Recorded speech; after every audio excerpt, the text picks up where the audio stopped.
సుధాకర్ రెడ్డి గారు నమస్తే సార్. నమస్తే అండి శ్రీకాంత్ గారు.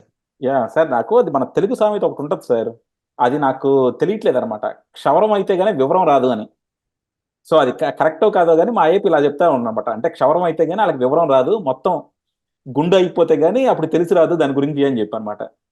అలాగే ఎల్వి సుబ్రహ్మణ్యం గారు, ఆయన వైఎస్ఆర్ రాజశేఖర రెడ్డి దగ్గర పనిచేశారు, అంతకుముందు చంద్రబాబు దగ్గర పనిచేశారు, తర్వాత జగన్మోహన్ రెడ్డి కూడా పనిచేశారు. సో ఆయన్ని మొన్న ఒక సుమన్ టీవీ వాళ్ళు ఒక ఇంటర్వ్యూ చేశారు సార్. ఇంటర్వ్యూ చేసి పాపం వాళ్ళు ఆయన చేత జగన్ని పొగిడిద్దాం అనుకున్నారు. ఎందుకంటే వాళ్ళ బాధ్యత అది కదా. వాళ్ళు ఎంతసేపు వైఎస్ఆర్సీపీకి భజన చేయాలి, జగన్మోహన్ రెడ్డికి పొగడ్తలతో ముంచెత్తాలి, ఇది వాళ్ళ ఎజెండా అనమాట. పాపం వాళ్ళు అలా దానికోసమే ఎల్వి సుబ్రహ్మణ్యం గారిని తీసుకొచ్చి జగన్మోహన్ రెడ్డిని పొగిడిద్దాం అని చెప్పి చాలా చాలా ట్రై చేశారు. కానీ ఎల్వి సుబ్రహ్మణ్యం గారు మాత్రం చాలా క్లియర్గా చెప్పారనమాట. ఆయన ఒకప్పుడు కొంచెం చంద్రబాబు మీద కూడా కినుకు వహించారు. కానీ నిన్న చెప్పింది చూస్తే మాత్రం నిజంగా చాలా ఆశ్చర్యం వేసింది సార్. అందుకేనేమో చంద్రబాబుని ఎంతమంది ఎగతాళి చేసినా సరే మనందరం కూడా విజనరీ విజనరీ అంటానికి ఆ మనిషికి నిజంగా ఆ బిరుదు సరిపోద్ది అనమాట. ఆయన చెప్పిన ఈ రెండు సార్, జగన్మోహన్ రెడ్డికి చంద్రబాబుకి ఉన్న వ్యత్యాసం ఏంటంటే చాలా క్లియర్గా చెప్పారు. చంద్రబాబు ఏదన్నా పని తెలియపోతే ఐఏఎస్లతోనూ ఆఫీసర్లతోనూ కూర్చొని గంటలు గంటలు దాని గురించి నేర్చుకుంటారు.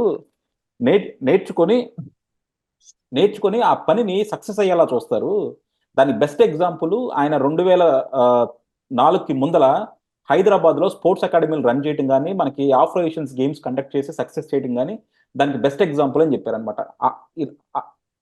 చంద్రబాబు గారు కండక్ట్ చేసినట్టు ఇప్పుడు దాకా అసలు ఇండియాలో మళ్ళీ ఎవరు కాంటాక్ట్ చేయలేపారు. అది కండక్ట్ చేసి ఇప్పటికి 20 సంవత్సరాలు అయిపోతుంది.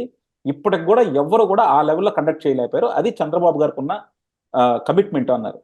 అలాగే జగన్మోహన్ రెడ్డి గారి గురించి చెప్పాలంటే, జగన్మోహన్ రెడ్డి గారికి అసలు ఓపిక లేదు. ఆయన ఏ విషయాన్నైనా నిమిషాల్లో తేల్చేయాలనుకుంటారు. ఆయన దగ్గరికి వచ్చే పనులన్నీ కూడా క్లిష్టతరమైన పనులే వస్తాయి. కానీ ఆటికి కూడా ఆయనకు అర్థం చేసుకునే బుర్ర లేదు, అర్థం చేసుకునే మనసు లేదు, అర్థం చేసుకొని వాటిని సాల్వ్ చేద్దామనే ఆలోచన కూడా లేదు. ఎందుకంటే ఆయన చిన్న ఎగ్జాంపుల్ చెప్పారు సార్. స్పోర్ట్స్ గురించి చంద్రబాబు గారి గురించి చెప్పాను కదా.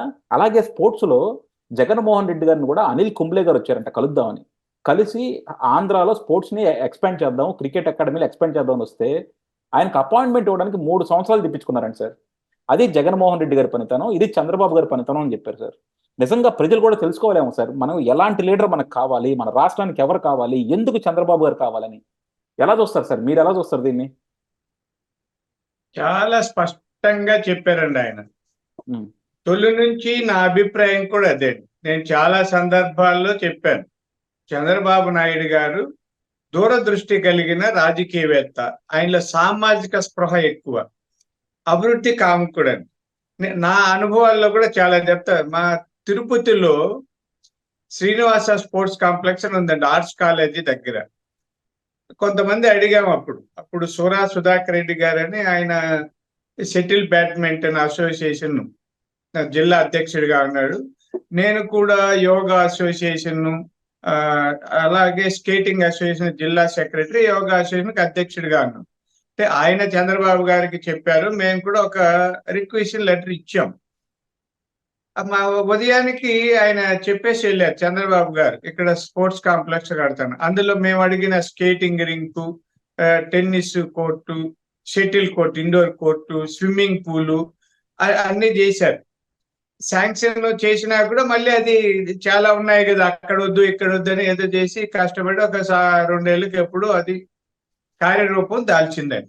ఆ ఇనాగరేషన్కి వచ్చిన రోజు చంద్రబాబు నాయుడు గారు అక్కడ ఇండోర్ కోర్టుని పరిశీలించి మందలించి వెళ్ళారండి. అక్కడ ఇంజనీర్లు వాళ్ళు, సరే బాగానే ఉంది, మీరు కోర్టు కట్టారు, ఇండోర్ కోర్టు, ఇక్కడ ప్రజలు కూర్చోవడానికి గ్యాలరీ ఎందుకు కట్టలేకపోయారు, ఇదేనా మీకు ఆ మాత్రం లేదా అంటే, ఇద్దరు నలుగురు ఆడుకుంటే చాలా, దాన్ని చూసే వాళ్ళు అవసరం లేదా, ఎవరయ్యా ఈ ఇంజనీర్లు అని అడిగి వెళ్ళాడు.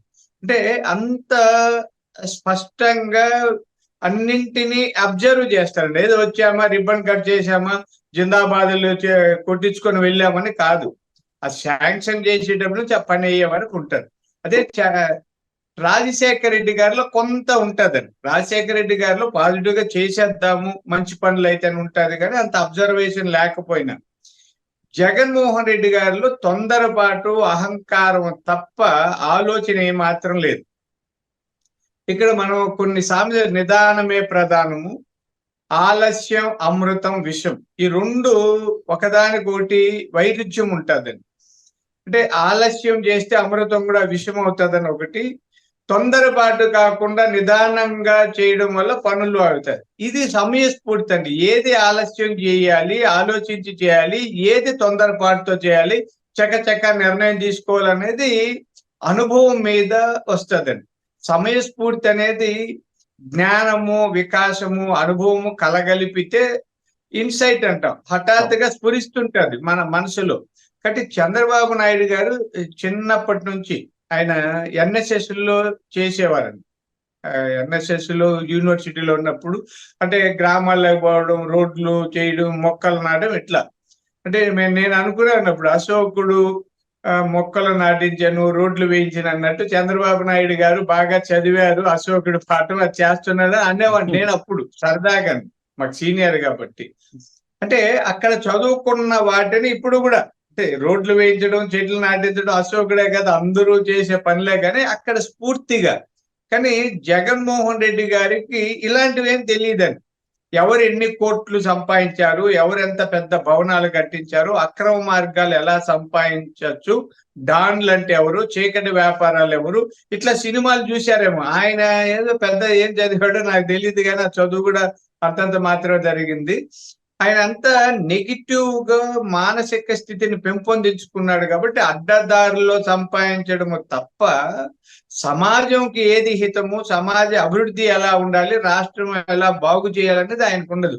కాబట్టి ఎల్వి సుబ్రహ్మణ్యం గారు అందరి దగ్గర పనిచేసిన వ్యక్తిగా చాలా స్పష్టమైన అభిప్రాయాన్ని చెప్పాడన్నది నా ఉద్దేశం కూడా, నా అనుభవం కూడా.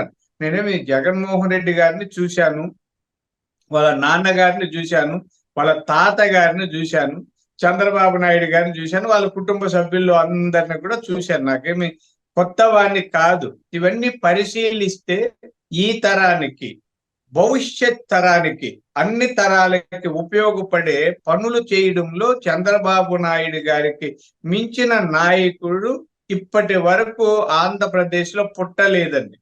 ఇంకా పుడతారా లేదా నాకు తెలియదు. ఇది ఎందుకు అంటున్నా అంటే చాలా ఉద్దండులు ఉన్నారండి రాష్ట్రంలో.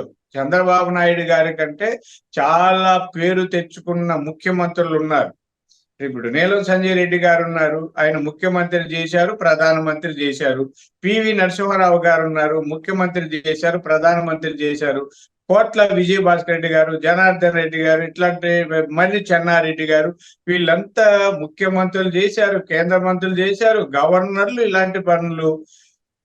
అంటే వీళ్ళందరూకి అంటే చంద్రబాబు నాయుడు గారి కంటే ఉన్నతమైన పదవులు అనుభవించిన వాళ్ళు ఉన్నారు. అయితే సమగ్రంగా అభివృద్ధి చేయడంలో ఇంత నిష్ణాతులు వాళ్ళు కాదని చెప్తున్నా. వాళ్ళని విమర్శించడానికి కాదండి. అంటే ఒక్కొక్కరి వ్యక్తిత్వం ఒకటి ఉంటుంది. చంద్రబాబు నాయుడు గారు చాలా నిర్మాణాత్మకమైన ఆలోచన పరుడు, పనిమంతుడు అన్నది నా ఉద్దేశం. యా డెఫినెట్ గా సార్. ఎందుకంటే ఒకటి చంద్రబాబు గారు చేసినవి చాలా ఉన్నాయి అన్నమాట. కాకపోతే ఏంటంటే ఎప్పుడు కూడా తెలుగుదేశం అవి చెప్పుకోవడంలో బాగా విఫలమైంది. ఇప్పుడు ఐఏఎస్లు, ఇప్పుడు ఎల్వి సుబ్రహ్మణ్యం గారు లాంటి వాళ్ళు ఆయన దగ్గరగా చూసి ఆయన చెప్పారనుకోండి, ప్రజలు కూడా 10 మంది నమ్ముతారు దాన్ని. అదే మీ పార్టీ వాళ్ళు ఎవరో చెప్తే ప్రజలు కూడా అంత నమ్మకపోవచ్చు. సో ఇలాంటి వాళ్ళ మెసేజ్ మాత్రం జనాల్లోకి వెళ్ళాలి. ఎందుకంటే మనకి ఇప్పుడు ఎలక్షన్స్ వస్తున్నాయి. మన రాష్ట్రానికి నలిగిపోతున్న ఆంధ్రప్రదేశ్కి మనకి ఎలాంటి ముఖ్యమంత్రి కావాలి, చంద్రబాబు గారు ఎందుకు కావాలి అన్నదానికి ఆయన చెప్పిన ఈ మాటలు మాత్రం బెస్ట్ ఎగ్జాంపుల్ సార్. నిజంగా ఇది మాత్రం నా కోరిక ఏంటంటే తెలుగుదేశం వాళ్ళు ఈ బిట్ని కట్ చేసి ప్రజలందరికీ అందరి దగ్గరికి తీసుకెళ్ళగలిగితే మాత్రం మన రాష్ట్రానికి చాలా మేలు జరిగిన వాళ్ళు అవుతారు సార్. థ్యాంక్ యూ అండి. Thank you very much.